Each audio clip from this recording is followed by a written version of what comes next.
দেরিতে খাওয়ার মানে আবার এরকম দেরি না যে আপনি আর মুয়াজ্জিন সাহেব দুজন কম্পিটিশন করছেন, আপনার হাতে খাবারের প্লেট আর মুয়াজ্জিনের হাতে মাইক, আপনি আগে শেষ করেন আর মুয়াজ্জিন আগে আজান দিবে। আমাদের দেশে গ্রামে অনেক মুরব্বীরা এখনো আছেন রাত 12টা 1টা 2টা বাজে সাহরি খেয়ে শুয়ে থাকে। ইফতারে খেজুর খেতে হয় সুন্নাহ, এটা আমরা জানি, কিন্তু যেটা জানি না সেটা হলো সাহরিতে খেজুর খাওয়া। রমজান মাসে সাহরির নামে একটা নতুন নাটক শুরু হয়েছে এদেশে, সেটার নাম হলো সাহরি পার্টি। সাহরি খাওয়া এটা রমজানের একটা আমল। আপনি সারা বছর লাঞ্চ করেন, ডিনার করেন, দুপুরের খানা খান, রাতের খানা খান, সকালে ব্রেকফাস্ট নাস্তা করেন, কিন্তু এর কোনোটা ইবাদত হয় না, এর কারণে আপনি সওয়াব পাবেন না। কিন্তু রমজান মাসে ভোর রাতে ঘুম থেকে উঠে যে আপনি খাবার খাবেন, এই খাবার খাওয়ার জন্য যে উঠলেন এবং খাইলেন, এর কারণে আপনার অ্যাকাউন্টে আপনার আমলনামা আল্লাহ তাআলা সওয়াব জমা করে দিবেন, আপনি রিওয়ার্ড পাবেন, বিনিময় পাবেন। কেন?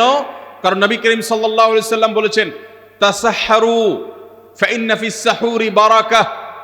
তোমরা সাহরির খাবার খাবে ভোর রাতে, রোজার মাসে রোজা রাখতে গিয়ে সাহরির খাবার খাবে। কেন? কারণ সাহরির যে খানা, এই খানাতে আল্লাহ তাআলা বরকত রেখেছেন। এই খানা খাইলে তার জন্য আমাদের স্পিরিচুয়াল, আধ্যাত্মিক বিভিন্ন রকমের উপকারিতা আল্লাহ তাআলা এর মধ্যে নিহিত রেখেছেন। এর মধ্যে খাদ্য শক্তি আছে, আমাদের এনার্জি হবে শরীরে, রোজা রাখতে সহজ হবে। এর পাশাপাশি সাহরির খাবারে আলাদা একটা বরকত আছে, শেফা, বহুবিধ উপকারিতা আমাদের শরীরের, আমাদের মনের জন্য আল্লাহ তাআলা রেখেছেন। এই জন্য সাহরি খাওয়াটা আলাদা একটা ইবাদত। যদি আপনার সন্ধ্যা রাত্রে বেশি খাওয়া হয়ে যায়, সাহরিতে খানা খাওয়ার মতো মুড না থাকে, অন্তত এক ঢোক পানি, একটা খেজুর, সামান্য কিছু খেয়ে হলেও আপনি সাহরি খাবেন এবং তাতে আপনি সওয়াব পাবেন। কোনো কারণে যদি সাহরি খেতে না পারেন, রাতে উঠতে পারেন নাই, অ্যালার্ম বাজছে কিন্তু শুনেন নাই, উঠে দেখেন ফজরের আজান হয়ে গেছে, তাহলে ওই দিনের রোজা কি হবে নাকি হবে না? হবে। মাশাআল্লাহ, বগুড়া মানুষ মাসালা জানে, দেখা যায় রোজা হয়ে যাবে ইনশাআল্লাহ। কারণ এই সাহরি খাওয়াটা ফরজও না, ওয়াজিবও না, এটা সুন্নাত। সুন্নাত ছুটে গেলে ইবাদত হয় না, ব্যাপারটা সেরকম না। সাহরি তো খাবো ঠিক আছে, কিন্তু সেটা শেষ সময়ে খাওয়া, দেরিতে খাওয়া। সাহরি কি আগে খাবেন না শেষের দিকে খাবেন? শেষের দিকে। কেন? কারণ নবী করিম সাল্লাল্লাহু আলাইহি সাল্লাম বলেছেন, লা ইয়াজালুন নাসু বিখাইরিন মা আজ্জালুল ফুতুর ওয়া আখারুস সাহুর। এই উম্মত, মুসলিম জাতি ততদিন পর্যন্ত কল্যাণের উপর প্রতিষ্ঠিত থাকবে, তারা কল্যাণকে স্পর্শ করতে পারবে যতদিন পর্যন্ত তারা সাহারি তাড়াতাড়ি খাবে না দেরিতে খাবে? দেরিতে খাবে। আর ইফতার তাড়াতাড়ি করবে। তাহলে সাহারি দেরিতে খাওয়া হলো সুন্নত।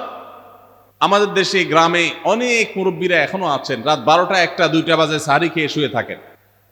তারা চিন্তা করেন পরে খাইতে গেলে আবার বর্ডার ক্রস হয়ে যায় কিনা, সীমা লঙ্ঘন হয়ে যায় কিনা, রিস্ক নেওয়ার দরকার কি, এই জন্য 12টার সময় খেয়ে রাখি। এটার কারণে সাহরি খাওয়ার সওয়াব পাবেন ঠিকই, কিন্তু দেরিতে সাহরি খাওয়ার যে সুন্নত, সেই সুন্নত আদায় হবে না। এই জন্য দেরিতে খাবেন। দেরিতে খাওয়ার মানে আবার এরকম দেরি না যে আপনি আর মুয়াজ্জিন সাহেব দুজন কম্পিটিশন করছেন, আপনার হাতে খাবারের প্লেট আর মুয়াজ্জিনের হাতে মাইক, আপনি আগে শেষ করেন আর মুয়াজ্জিন আগে আজান দিবে, কম্পিটিশন চলছে। এত দেরি করে একেবারে লাস্ট মিনিট পর্যন্ত খাওয়া সুন্নত নয়। কথা কি বুঝাতে পারছি?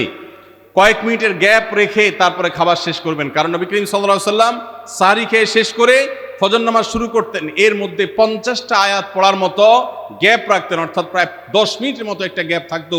এই জন্য আমরা একটা গ্যাপ রেখে তারপর সাহরি শেষ করব। অর্থাৎ ফজরের আজান যদি হয় উদাহরণস্বরূপ 5টা 25-এ বা 30-এ, তাহলে আমরা 2-4 মিনিট আগে সাহরি খেয়ে শেষ করবো ইনশাআল্লাহ। তাহলে সাহরি দেরি করে খাওয়া, শেষের দিকে খাওয়াটা সুন্নত। আল্লাহ আমাদেরকে আমল করার তৌফিক দান করুন। রমজান মাসে সাহরির নামে একটা নতুন নাটক শুরু হয়েছে এদেশে, সেটার নাম হলো সাহরি পার্টি। আপনারা শুনেছেন, বিশেষ করে শহরের ছেলেফেলেরা, ইউ পোলাপান, তারা আজকাল ভোর রাতে বন্ধু বান্ধব সহ রেস্টুরেন্টে গিয়া সাহরি পার্টির আড্ডা বাইর করছে। শয়তানি এবং ফাইজলামির আর কোনো জায়গা নাই, সাহরির জন্য পার্টি বাইর করছে, তাও আবার ছেলে মেয়ে একসাথে মিলেমিশে।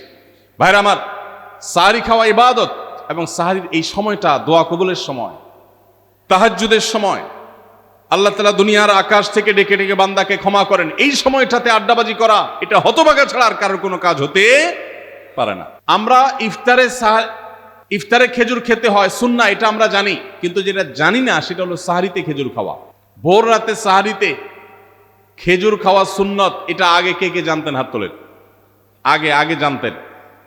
মাশাআল্লাহ, হাত নামান। গত বছর রমজানে সাহারিতে ভাত তরকারি যাই খাইছেন না খাইছেন, একটা হলো খেজুর খাইছেন, কারা কারা হাত তোলেন? মাশাআল্লাহ, দেখি সব আমল করা মানুষ, মাশাআল্লাহ। তাহলে তার ওয়াজ টোয়াজের কোনো দরকার নাই। এত নলেজেবল মানুষ, এত আমলদার মানুষ যদি এলাকায় থাকে, তাহলে ওয়াজের দরকারটা কি? আল্লাহ আমাদের সবাইকে আমলের তৌফিক দান করুন। ভাইরা আমার, ইফতারে খেজুর খাওয়া যেমন সুন্নাত, সাহরিতেও খেজুর খাওয়া সুন্নাত, কিন্তু খেজুর খাওয়া কোনো ফরজ ওয়াজিব না। খেজুরের দাম বেশি হয়ে গেছে, আপনি কিনতে অপারগ। যদি একটা খেজুরও পুরো রমজানে না খান, আপনার রোজার কোনো অসুবিধা হবে। তবে নবী সাল্লাল্লাহু আলাইহি ওয়াসাল্লাম যেহেতু ইফতার এবং সাহরিতে খেজুর খেতেন, আর খেজুরে প্রচুর পরিমাণ সুগার আছে, উপকারী, যেটা মানুষের স্বাস্থ্যের জন্য উপকারী, প্রচুর পরিমাণ এনার্জি আছে, খাদ্য শক্তি আছে, সারাদিন রোজা রেখে আমাদের যে সুগারের ঘাটতি হয় সেটা পূরণ করার জন্য সহায়ক হয়।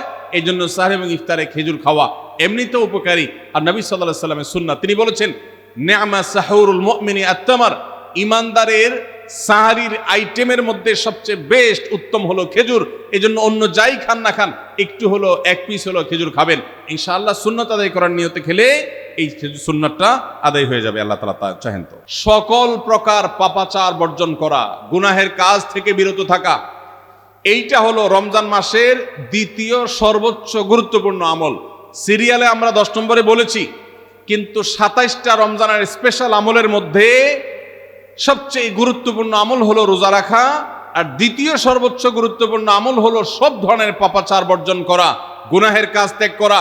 যদি কেউ রমজানে রোজা রাখে, আবার চোখ দিয়ে হারাম জিনিস মোবাইলে দেখে, স্ক্রিনে দেখে, পত্রিকার পাতায় দেখে, অফলাইনে দেখে, পরনারীর দিকে তাকায় থাকে, সে যদি কান দিয়ে হারাম জিনিস শুনে, গান বাদ্য, এই সমস্ত কিছু সে যদি উপভোগ করে, তাহলে তার এই রোজা আর উপোস থাকার মধ্যে কোনো পার্থক্য।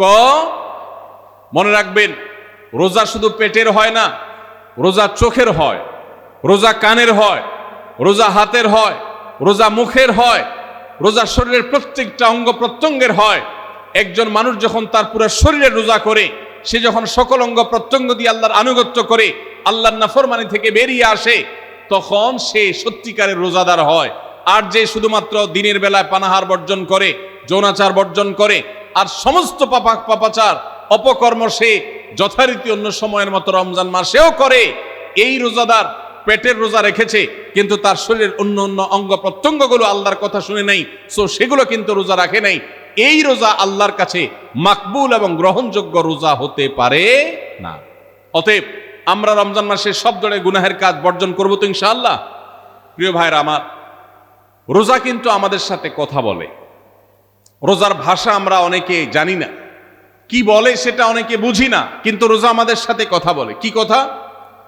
সিয়াম শব্দের অর্থ, আমরা যেটাকে রোজা বলছি সেটা কোরআনের ভাষায় বলা হয় সিয়াম, হাদিসে বলা হয়েছে সেটাকে সওম বা সিয়াম। এই সওম বা সিয়াম একই শব্দ, এর অর্থ হলো বিরত থাকা। এর অর্থ হলো কি ভাই? বিরত থাকা, ব্রেক দিতে জানা। আল্লাহ রাব্বুল আলামিন রোজার মতো ইবাদত দিয়েছেন আমাদেরকে জীবনে ব্রেক দেওয়ার অভ্যাস গড়ে তোলার জন্য। আমরা যেন ব্রেক দিতে শিখি, আমরা যেন থামতে শিখি, আমরা যেন নিজেদেরকে নিয়ন্ত্রণ করতে শিখি। ইসলামের যে বৈশিষ্ট্য, ইসলামের যে বিউটি, ইসলামের যে সৌন্দর্য, সেটা হলো ইসলাম পৃথিবীর মানুষকে আত্মনিয়ন্ত্রণ করবার কথা বলে। আজ ভোগবাদী পৃথিবীর যেদিকে তাকাবেন, চতুর্দিকে দেখতে পাবেন শুধু ভোগের হাতছানি।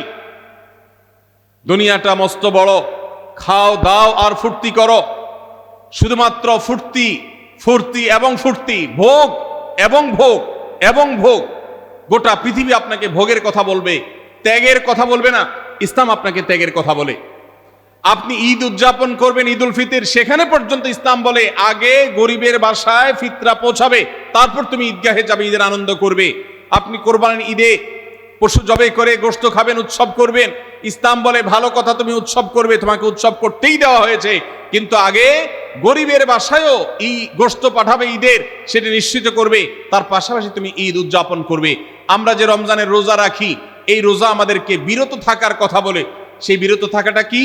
সেটা হলো আমরা যখন রোজা রাখি, আমাদের পিপাসা হয়, আমাদের ক্ষুধা লাগে, পিপাসা হয়, আবার হাতের সামনে হয়তো পানিও আছে, আমার ক্ষুধা লাগে, হাতের সামনে হয়তো খাবারও আছে, কেউ দেখছেও না, সিসি ক্যামেরাও নেই, বদ্ধ রুমে কক্ষের মধ্যে, কিন্তু আমি রোজাদার। কোন রোজাদার রোজার মধ্যে খায়, পান করে? কেন? কারণ সে জানে আল্লাহ নিষেধ করেছেন। আমরা যখন ইফতার সামনে নিয়ে বসে থাকি সন্ধ্যাবেলায়, ভাইরা আমার, সারা বছর নাস্তা তো আল্লাহ তাআলা কম হোক বেশি হোক সবাইকে করার তৌফিক দেন, আমরা সবাই তো কম বেশি নাস্তা করি।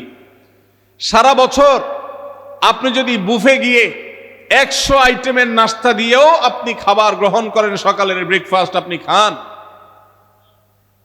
ইফতারের সময় মাত্র 2-4টা আইটেম নিয়ে বসে থেকে আজানের জন্য, সূর্য ডুবার জন্য যে অপেক্ষা করেন, ওই অপেক্ষার সময় যে অবর্ণনীয় স্বাদ আর তৃপ্তি পাওয়া যায়, পৃথিবীর সমস্ত খাদ্য গ্রহণের মধ্যেও এই তৃপ্তি বা স্বাদ নাই। নবী সাল্লাল্লাহু আলাইহি ওয়াসাল্লাম সেজন্য বলেছেন, লিসসাইমি ফারহাতান, রোজাদার ব্যক্তিকে দুটি আনন্দ দেওয়া হয়, ফারহাতুন ইনদা ফিতরি ওয়া ফারহাতুন ইনদা লিকাই রাব্বি। একটা আনন্দ হলো ইফতারের সময়, অবর্ণনীয়, ভাষায় প্রকাশ করবার অযোগ্য। কি ভালো লাগা কাজ করে ইফতারের জন্য আমরা বসে আছি, খাবার সামনে আছে রকমারি, শীতল শরবত সামনে আছে, রকমারি খাবারের পসরা সাজানো আছে টেবিলে, দস্তরখানে, এদিকে পেটে ক্ষুধাও আছে, কিন্তু আমরা মিনিট গুনছি, আমরা সময় দেখছি, ঘড়ির দিকে তাকিয়ে আছি, সূর্য কখন ডুববে। সূর্য ডুবেছে আর সাথে সাথে আমরা ইফতার করছি। এই যে আল্লাহর নির্দেশের অপেক্ষা, ইসলাম রোজার মাধ্যমে আমাদেরকে সেই শিক্ষাটা দিতে চায়। রোজা আমাদের সাথে সেই কথা বলে যে দেখো, তুমি জীবনে বিরত থাকতে শিখো, গোটা পৃথিবী তোমাকে ভোগ শিখাবে, ইসলাম তোমাকে ত্যাগ শিখাবে, ইসলাম তোমাকে কন্ট্রোল করা শিখাবে। আমাদের তরুণদের চরিত্রকে নষ্ট করবার জন্য, তাদেরকে নানাভাবে উস্কানি দেওয়ার জন্য, বিনোদনের নামে, নিউজের নামে, বিজ্ঞাপনের নামে, বিভিন্ন নামে অশ্লীল নানা দৃশ্য, খোলামেলা দৃশ্য তাদের সামনে দেখানো হয়, ভোগের আহ্বান করা হয়। ইসলাম বলে, হে মুসলিম তরুণ, তোমার চোখের এরিয়ার মধ্যে কোনো পরনারী, কোনো সুন্দরী নারী পড়ে গেছে, তুমি আঁচ করতে পেরেছ, সাথে সাথে তোমার দৃষ্টিকে তুমি নিয়ন্ত্রণ করো, অবনত করো। কুল্লিল মুমিনিনা ইয়াগুদ্দু মিন আবসারিহিম ওয়া ইয়াহফাযু ফুরুজাহুম। আল্লাহ বলেছেন, হে রাসূল বলে দিন ইমানদার পুরুষদেরকে, তারা যেন তাদের চোখগুলোকে নামিয়ে রাখে, তাদের সম্ভ্রমকে তারা সংরক্ষণ করে। মনে রাখবেন, যা খুশি তা করতে পারা এটা যোগ্যতা নয়। নিজেকে নিয়ন্ত্রণ করলাম, যা খুশি তা করব না, এর নাম হলো যোগ্যতা। ডায়রিয়ার রোগী ডাইরেক্ট হয়ে যায়, যা খুশি যে করে, নিজের মন যেদিকে তাকে নাচায় সেদিকে নাচে, এই লোকটা অসুস্থ মানুষের মতো। আর মুসলিম যুবক, মুসলমান মানুষ, নারী পুরুষ, সে নিজেকে নিয়ন্ত্রণ করে। আল্লাহ এটা হারাম করেছেন, আমার মন চায়, চাইলেই আমি সেটা নিতে পারি, কিন্তু আমি নেব না। আমি একটা জিনিস ধরতে পারি, আল্লাহ হারাম করেছেন, সেজন্য আমি ধরবো না। এই শিক্ষাটা রমজান আমাদেরকে দেয়। অতএব রমজানের সবচেয়ে গুরুত্বপূর্ণ আমল হলো এই 10 নম্বর আমল, সেটা হলো পাপাচার বর্জন করা। নবী সাল্লাল্লাহু আলাইহি সাল্লাম বলেছেন, যে ব্যক্তি রমজানে রোজা রাখলো আর পাপাচার বর্জন করলো না, তাহলে এই রোজা রাখা আর উপোস থাকার ভিতরে কোনো পার্থক্য নাই। আল্লাহ আমাদের সবাইকে রমজান মাসে রোজা থেকে সকল হারাম, সকল নাজায়েজ কাজ, সকল গুনাহের কাজ ছাড়ার তৌফিক দান করুন, বলুন আমিন।